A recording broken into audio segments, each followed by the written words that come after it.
Now, before we get into graining, just know I'm not going to say I'm an expert on that. I've done it numerous different ways. Sometimes it's just beautiful. Everything works out perfectly, and you think that you've got it, or I think I've got it. And then the next hide will want to kick my butt. I've watched numerous other people do different things. I've tried most of them. And again, I'll take one hide and absolutely fantastic. And the next one just works me to death. You're going to see me using different tools. I show a lot of tools that are just rudimentary because not everybody's going to be able to start with the best tools, or maybe you're not even sure you're going to get into this very far and you don't want to invest in it until you know. If you're pretty certain, get some, well, I don't know. I was going to say get some more commercial made type tools from some of the manufacturers of these things, but oftentimes I find myself using the ones that I made early on for different different techniques and different parts of the skin. Another thing to keep in mind is that not the every part of the skin is going to scrape the same. A fresh deer, if you start somewhere below the shoulders and go down, most times they're going to scrape really good. Then you turn it around and the neck and shoulders and sometimes the legs. Sometimes the legs are tricky. I still find those baffle me sometimes. I get them, but I don't feel like I've mastered that yet. And the further out on the leg you go, it seems like the more difficult it gets, especially if you're keeping like where the elbows are. But anyway, each part of the hide's different. Um, I find that bucking for me so far has proven to be the easiest to get the grain off, but it's also the hardest to keep on the beam. So I don't necessarily like that trade-off. And I believe that the controlled rot is a good way to go, with the exception that you've got all the bacteria and the potential for blood poisoning, and then the smell. The smell goes away after you work it, so that's not an issue. But I did play around with that a little bit while I was doing the videos. I didn't let them get really rancid, but I let them get farther than I cared to normally do. And the grain was starting to loosen up. So if you're into that, that's something to play with. I know a lot of people do it. And, you know, I think as far as ease of the physical part of it, it probably works really well. And I imagine a lot of the ground stuff gets cleaned out in that process too. So anyway, just a few of my thoughts on graining, because I do not have that mastered. I haven't dialed in doing one specific way that works all the time on every hide. And that may be the nature of the game. I don't know if in these videos of other people that I've watched that they get that ideal hide like I had in this video, and that's the one they show you. And then behind the scenes, they're working themselves pretty hard, just like I do sometimes. But I wanted to show you all that up front. I didn't try to do anything fancy, and because my goal with all of this is to be able to help people get into this and get started with basic tools and low impact, not having to buy a lot of supplies for ongoing. And so I'm not hiding anything from you. I'm kind of showing you the good and the bad that I've come across. And I'm not. I think that I do pretty well with my skins, and a lot of people that have seen them, they'll tell me I'm one of the better tanners that they know. If that's true, I don't know. I like what most of the things that I make. Most everything comes out very usable. So I feel like, as far as success goes, that's a success for me. But it's an interesting hobby and craft and art. and there's still a lot of mystery to it. So have fun with it, and once you get through the graining, then it's going to get better. But this part might be a little tough, might be a little hard, but take your time, be patient, and there's going to be a lot of scraping. It might, especially if you're new, it might be good if you make yourself just kind of sit through it and watch and just kind of get an idea of the different, how different it can be from one hide to the next or one section of the hide, and just different ideas for tools. And by no means are the things that I've tried cover all of it, because there's as many ways to do it as there are ways to think about it. You may come up with a tool that does something that the rest of us haven't figured out, or you find a certain edge or curve or whatever that works best for you. By all means, go for that and try different things. Don't just get set on what I do or what somebody else does, but get the processes down and then work on the finer details. So here we go with the graining. Doing here is graining, and that's taking off that epidermis and dermis and hair all in one shot. If your hide's slipping really well and you want to push the hair off, it's fine, but it's just as easy to do this. Also gives me a little reference of where I've been in case I get too much water pushed out and have trouble telling where the grain's on and off. Now this one was soaked in wood ash, just like in the previous videos of the small animal leathers. Same mixture of lye, wood ash lye. And so really it's a matter of, excuse me, a matter of, getting a place where you can dig in and get underneath that grain. And this is not a sharp knife. It does come to an edge, but it's not sharp. You don't want to get one too crisp on too sharp on the edge, or you run the risk of cutting your skin. With this one having been in the wood ash lye, it's very slippery, and I didn't let this one swell way up. It makes it even worse. It's like working with a big rubbery eel. The disadvantage of bucking this way is that the first time around, these things are pretty slippery, a little hard to keep on the beam. So that takes some practice. A wider beam would probably be helpful there, but this is just what I've been working on for years, and I may adapt later. But get that first spot started and push down. And what I do is try to get a nice V going down a ways into the skin.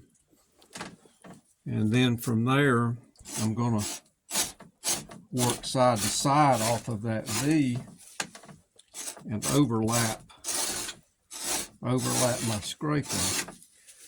If I try to go too fast and I'm not overlapping, I'm going to end up with a bunch of little strips in there. And sometimes those can be hard to find and get them off of there. Some people don't seem to mind having spots or blotches of grain on their hides. I personally like to have mine well grained and well membraned, so that it really gets kind of hard to tell the front from the back. This is the process that will take the most of your energy, and some people seem to struggle with it, but it really's getting the right tool and beam for your body type, and then just gaining the muscle strength and the muscle memory to do it. This is one of the, working on the beam and scraping a hide is really one of the most therapeutic parts of tanning for me. I really like it. So, I'm just going to go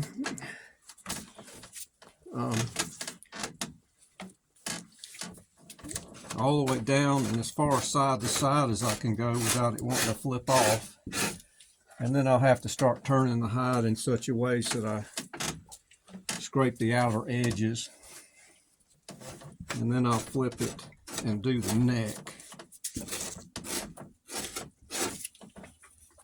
Again, these are really slippery. This is the downside. But if you've watched any of my videos, I'm pretty patient and I don't stress over it too bad. It's just part of the method that I've chosen.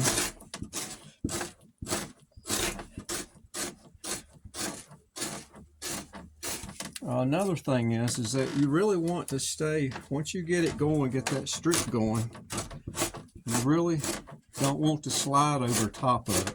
So right here is what I would call plowing. You know, I can take longer strips, but I'm just giving an example. But I'm not skipping over top of that skin. If let me adjust this a little bit here. If I skip up over top of that, this here's a place where you can see really well.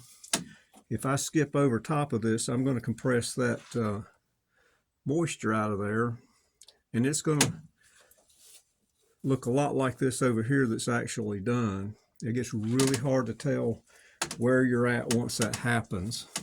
And rehydrating is beneficial for that. It helps. And I generally go over the grain side a couple of times anyway, just to be extra sure I've got it all.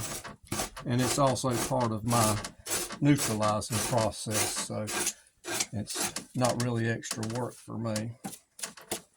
And here's really clear and close up. You can see the grain really clear right here. You can see where I've stopped, and ideally this will still be attached so that when you pull your hide up, you're catching right here and staying underneath it. But again, you don't want to just slide over that and press that down. It really makes it much more difficult later. All right, so I've scraped all of the rest of the hide, and I'm down to the neck now, and that's usually where the challenge comes in. And it's also the biggest drawback to bucking a skin and making it alkali, because it wants to pull forward. It's so slippery. It's very difficult to keep it on the beam. I've got a clamp down here right now that's going to help me out some. I found that with this one, this neck was just getting to be too tough to do. Wasn't doing much good, so I'm switching over to just a different scraper. This one's got a little bit more of an edge, but it's not razor sharp. The rest of this skin went really nice. And this is a doe.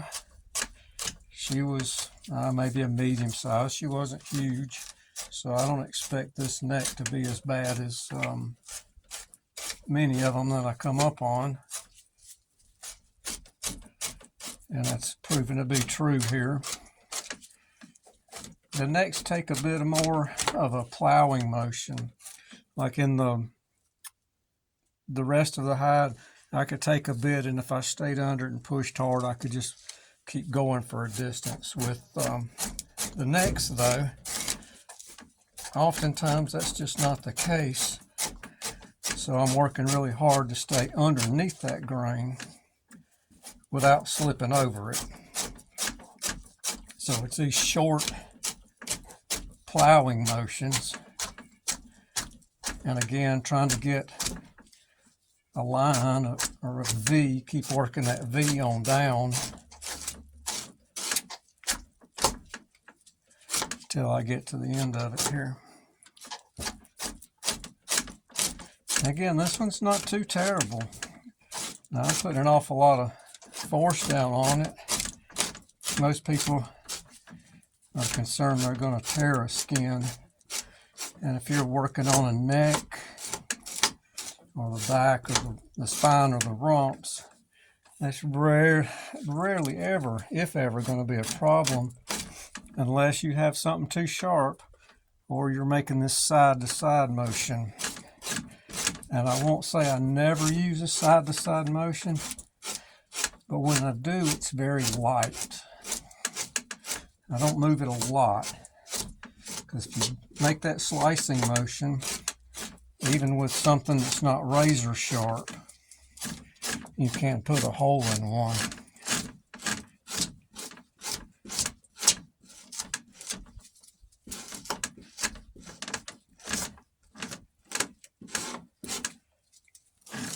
Okay, well, I'm going to need to reposition this soon and finish up this neck. And we'll get on with the neutralizing and refining this a bit. Now that I have all of it grained, I've flipped it over. It's I had dunked it once before because I took a break, so it's still plenty hydrated. I don't like my skins to get too dry while I'm working them. Everything cleans up better the more moisture I have in them. This one's still plenty moist, so I flipped it over, and I'm going to go over the membrane side.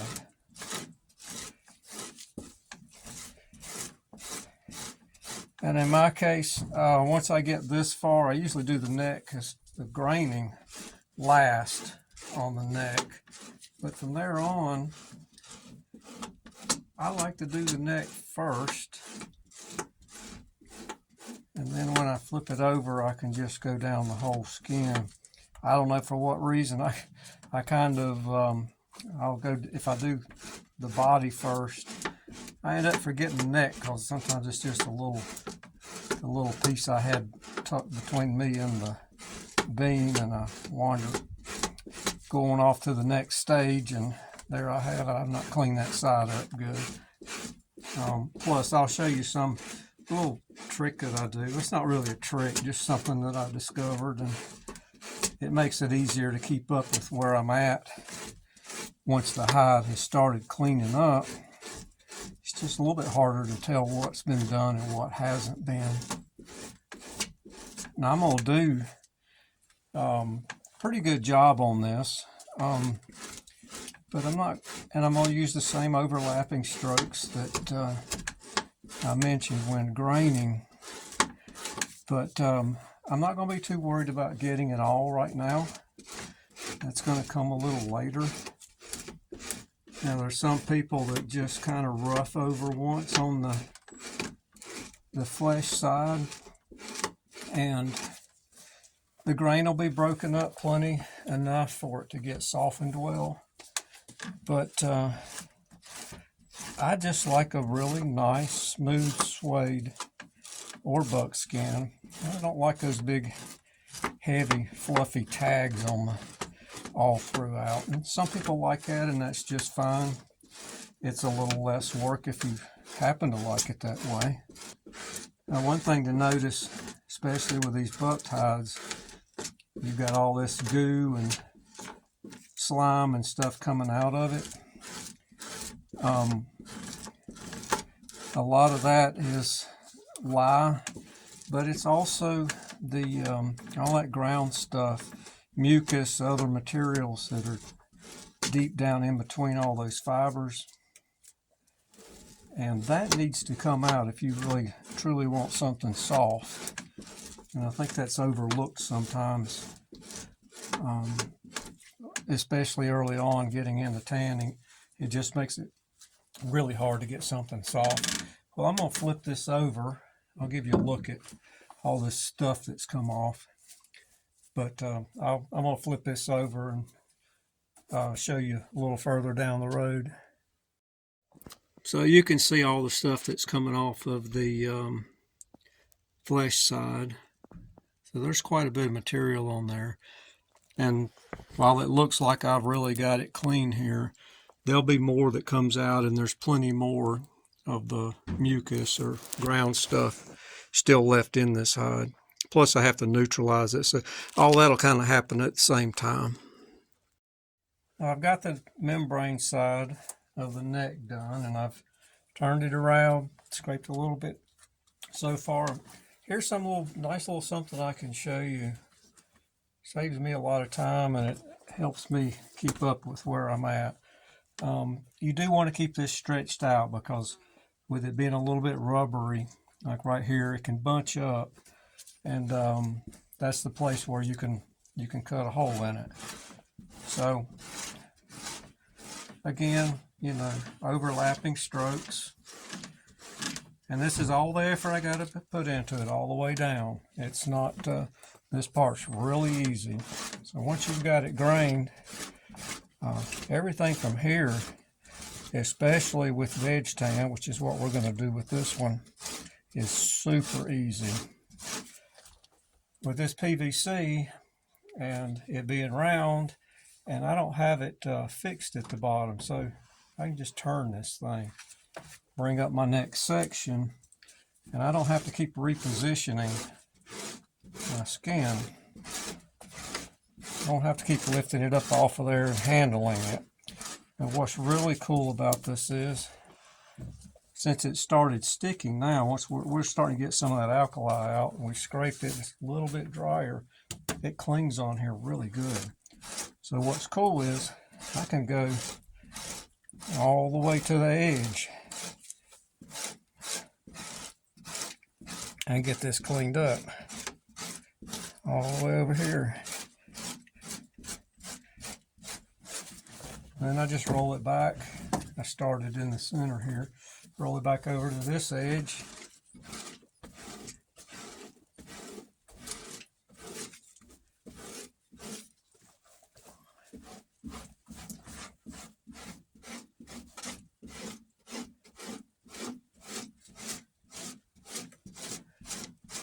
So in that short a time, I have scraped the whole width of that deer, of this deer here, and I just pull up for the next section. I don't have to worry about going down the spine and then turning it to get the edges. And this is just super, super easy. I mean, you can do this part in, I don't know, what, 15 minutes maybe? It just doesn't take that long. And we're going to do several more passes of this, and that's kind of where I differ from many of the tanners. I do a lot more time on the beam, and so when I get ready, I can just go right on the braining, and I don't have to do a lot of ringing, which, for some people, that may be their thing, and they like that. I like scraping, and don't care much for ringing, so I don't really have to do a lot of ringing to get them loosened up and ready for the whatever tanning method I'm going to use. And this down here is a little bit more rubbery, but the next time this thing goes on here, it's really going to cling. I'm going to finish this out, and then I'm going to throw it in some fresh water to hydrate and soak for as little as 15 minutes. Kind of depends on what else I get into today. But it doesn't have to be in there long. It can be in there a lot longer. I could leave it in overnight and come back tomorrow and pick up where I left off, and that would be fine. So the hide's been soaking for maybe 15 minutes now. And like I said, longer is just fine. If you were going to neutralize just by water soaks, the longer the better, and the more frequent the changes will help with that. Again, I just keep pushing fresh water through mine to neutralize them more quickly, and also to accomplish cleaning the hide and getting the mucus out, and double checking on grain and membrane. So I've got the grain side up now, and I'm going to go over this one. Grains so nicely that I'm just going to go over this one more time, I think. And it's just like before. And it's not a real strenuous workout. Just overlapping strokes and pushing out the lye getting any grain or subgrain that I may have missed. And I'm using this a little bit sharper edge now. I want something that, if you hear it, you can hear that grippy sound. That's what I want.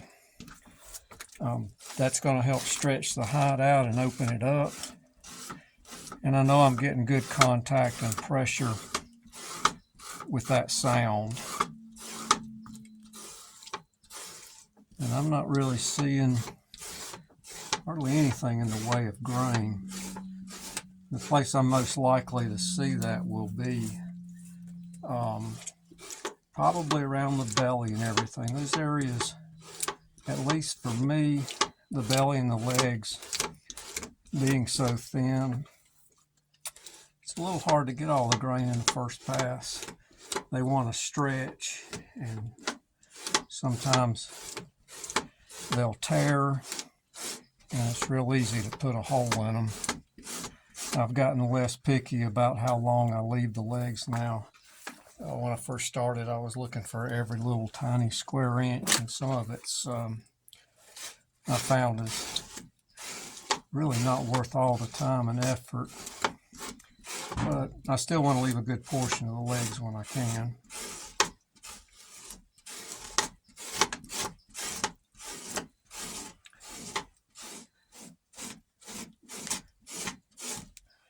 You can see all of the stuff still coming out. A little bit of grain there, it looks like. Might have been a piece that was not completely off of there. So it just doesn't hurt to go over it at least twice. It's not nearly the effort that I put in the first time, so it's not a lot of work really.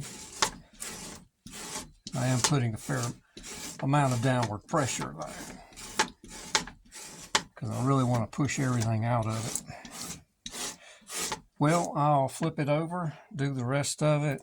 I'll soak it again, come back and go over the membrane side, and then I'll determine, if I need to do it again. Probably so, generally twice on each side. It's not quite enough, but I'll show you a test to where you'll know when it's enough when we get on down the line a little bit. Now, just as I suspected, out here on the legs, you can see some raised areas.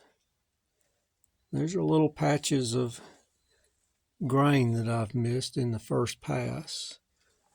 Now the back and the spine and the neck, this is just loose here, but this right here, you can even feel it. It's a little bit raised. When you rehydrate them, those everything swells back up a little bit, and you can actually see it a lot better.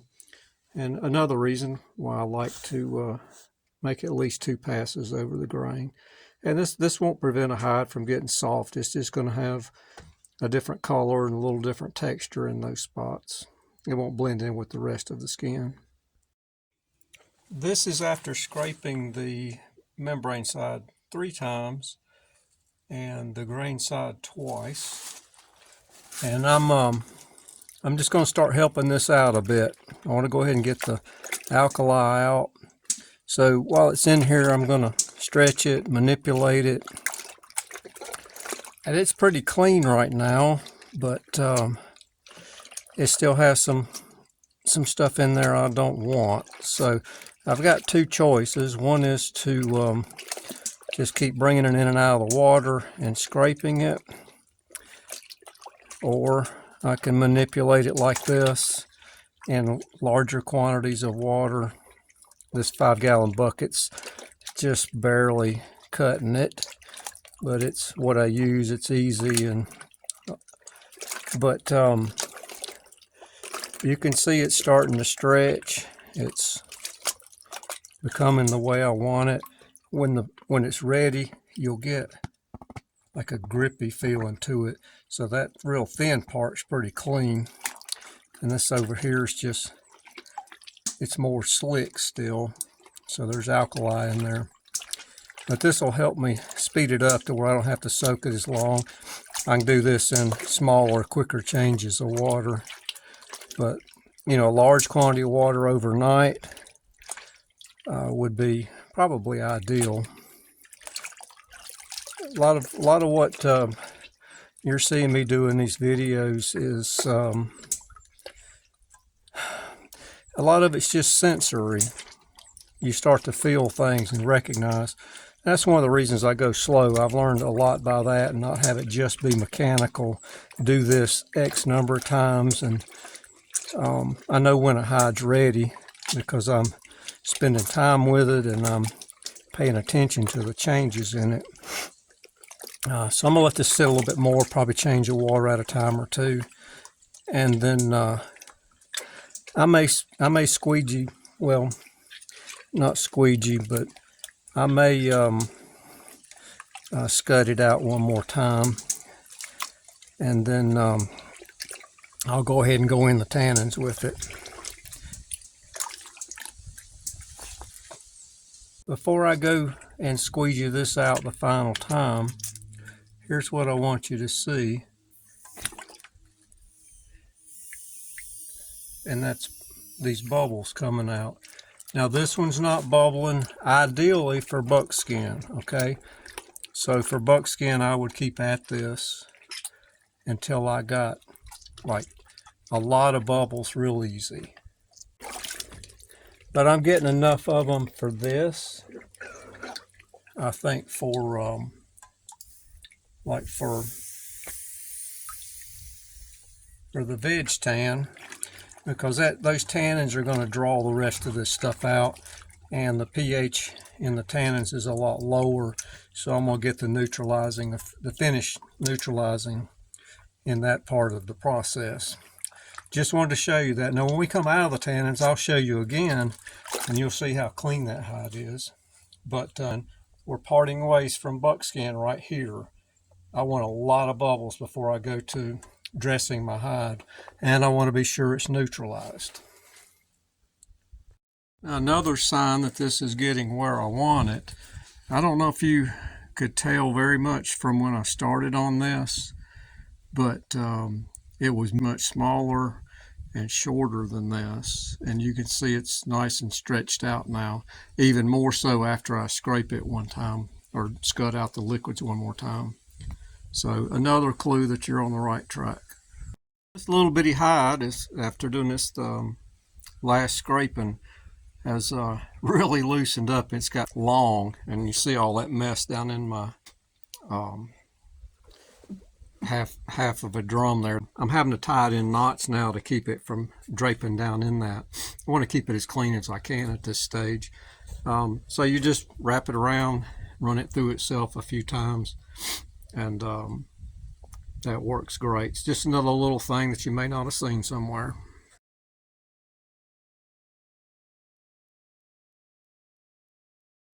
What I have here is a large buck, one of the largest that I've had. It's been salted for just over a year now, and so I'm taking it out. I think I'm going to go with buckskin, possibly suede. But so I've done one rinse of it just to get the heavier salt out, and now I'm hydrating it, and I want to go all the way through the process as I figured out for this hide. So this is like, the real deal.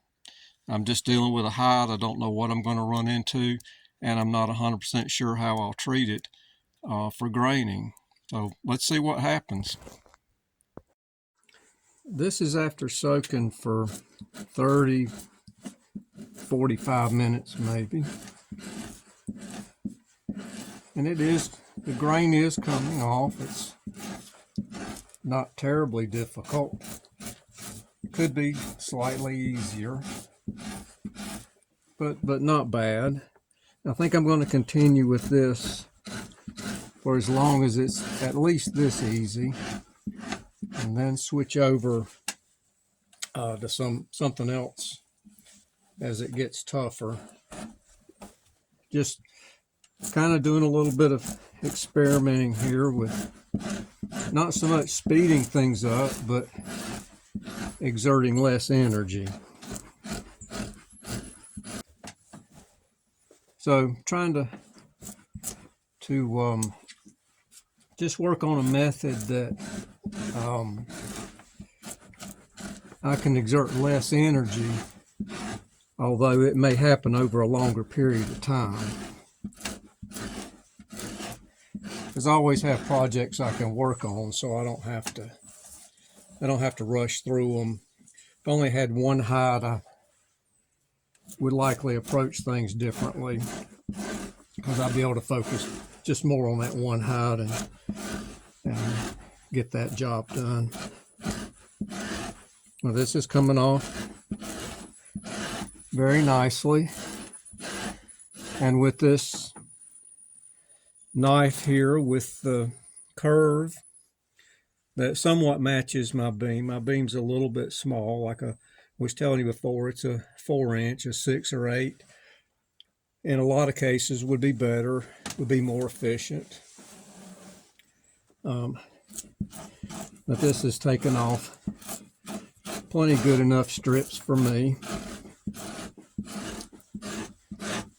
as opposed to this one, which does a great job. This one takes off less at one time because of the straight edge has less contact with the beam. But on some really tough stuff, that reduced contact actually will help me get grain off in a place that's really tough. Whereas the arch would be trying to take off more than I could handle at one time on a really bad area. So here's the amount that I was able to get off with just a minimal soaking, maybe 30 to 45 minutes after I rinsed out the heavy salt. I'm really surprised that that much came off that easily. I'm not surprised that the neck and shoulder are still hanging in there. And so the legs also started getting a little tough, a little bit around the belly. It's kind of the same on both sides. And it's a little hard to see. Same thing on the back legs. There's, it kind of hangs on there a bit. I didn't get too fussy. There may have been some spots that would have come off easy, but it was mixed in with parts that were gripping pretty good.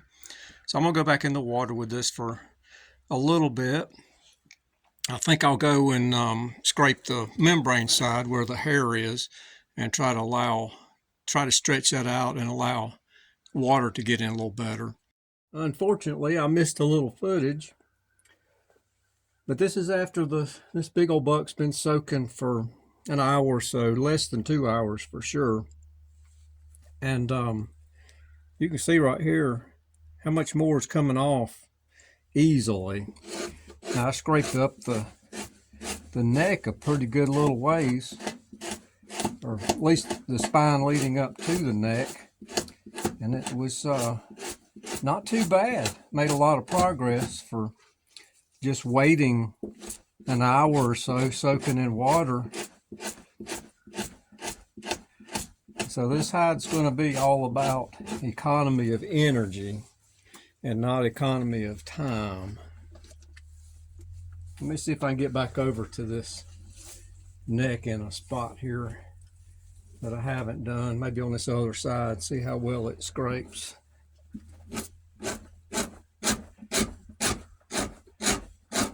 Same thing on this side. I'm getting some pretty decent little strips now. This is great. This hide here, if I had bucked it, it would have been a nightmare to keep it on this beam.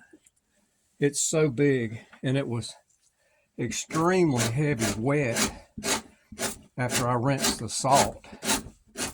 Even with most of the hair off, the weight is surprising. So I'm going to get as much of this easier stuff off as I can, and I'll stretch it back out and we'll see what kind of progress we made. So this is after the second scraping, and there's considerable less to do on the legs. They're mostly done. Got a little bit there. It just kind of got somewhat stubborn, so I stopped. You know, down here at the rear legs, almost completely done. Little patch. Same thing on this side, and a little bit out the legs and a couple little places like around the stomach. And you're probably wondering, well, why don't you just work a little bit and get those off? And I could have. I certainly would have under normal situation, but this is just an experiment in doing a less strenuous graining. And when I say, you know, it's coming off moderately easy, that doesn't really mean easy. There's still a fair amount of work that goes into it. But there are times when a person can fight it so hard that it's just not worth the effort. So another approach needs to be taken to make it worthwhile. But you know, that neck was way down there, and the spine was way down there before. And look at the size of this thing. I think I'm going to rack this one. It'll be one of the first ones I've racked, but it's so big. That board is 5 foot by 4.5, and I've just got it bunched up on there. I mean, it's not stretched out or anything. I kind of had to work it just to get it somewhat within that area there. So this is going to be a really nice one. The hide's been soaking for 2 days now, and I just decided not to change out the water. Let a little bacteria get to it. And the hair's still not slipping, but I've done a section down through here, and it is coming off now. The grain is coming off now. I'm not going to say it's coming off easily, but at this point it's doable. I imagine that the last couple of inches of the neck are going to be pretty tough. But once I get under it, and if I work in overlapping strokes, I am able to get some strips off and some good pieces of it. You can see the grain coming off with the hair. So this last part's not going to be super easy, but that's the case with necks, especially on a big old buck. So for the size animal that this was, I'm okay with it being at the level it is right now, and going ahead and just muscling through it. But the soaking really did help. There's a slight smell to it, and if you're not used to it, maybe it would seem more strong to you. I'm just around a lot of skins and different smells, so it doesn't bother me as much. What you may want to consider doing, since this hide has so much water in it, it's a little bit slippery. It's wanting to pull down, especially since I'm putting such hard strokes into it. So you may want to just get it secured down here so it doesn't slide on you. I've not done that here, and it's probably a good idea. It would save me some effort. But I'm satisfied that this has made enough difference to where it might be a good practice. Now, there is some just rough patches of subgrain because it's not coming off like it did on the rest of the skin. But I'm going to get those with another pass, 1 or 2, probably once over the whole skin on the grain side, and then I may go from the shoulders up or just the neck, depending on what I'm seeing. But anyway, this is like a real world scenario when you get one of those. It's just tough. I didn't want to show you just a really easy one, because that dough that we did that we're going to show all the way through, it was a pretty ideal situation.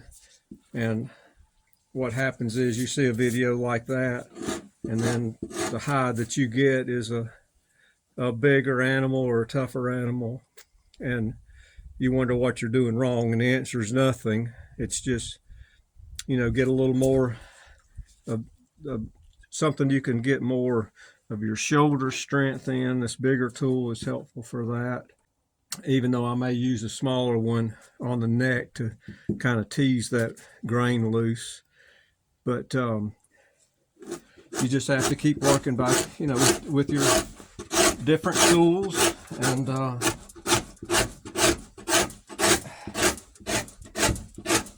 you just kind of have to keep at it. This part is not really easy, but there's so much material here in this neck that it really would be a shame to just cut it off.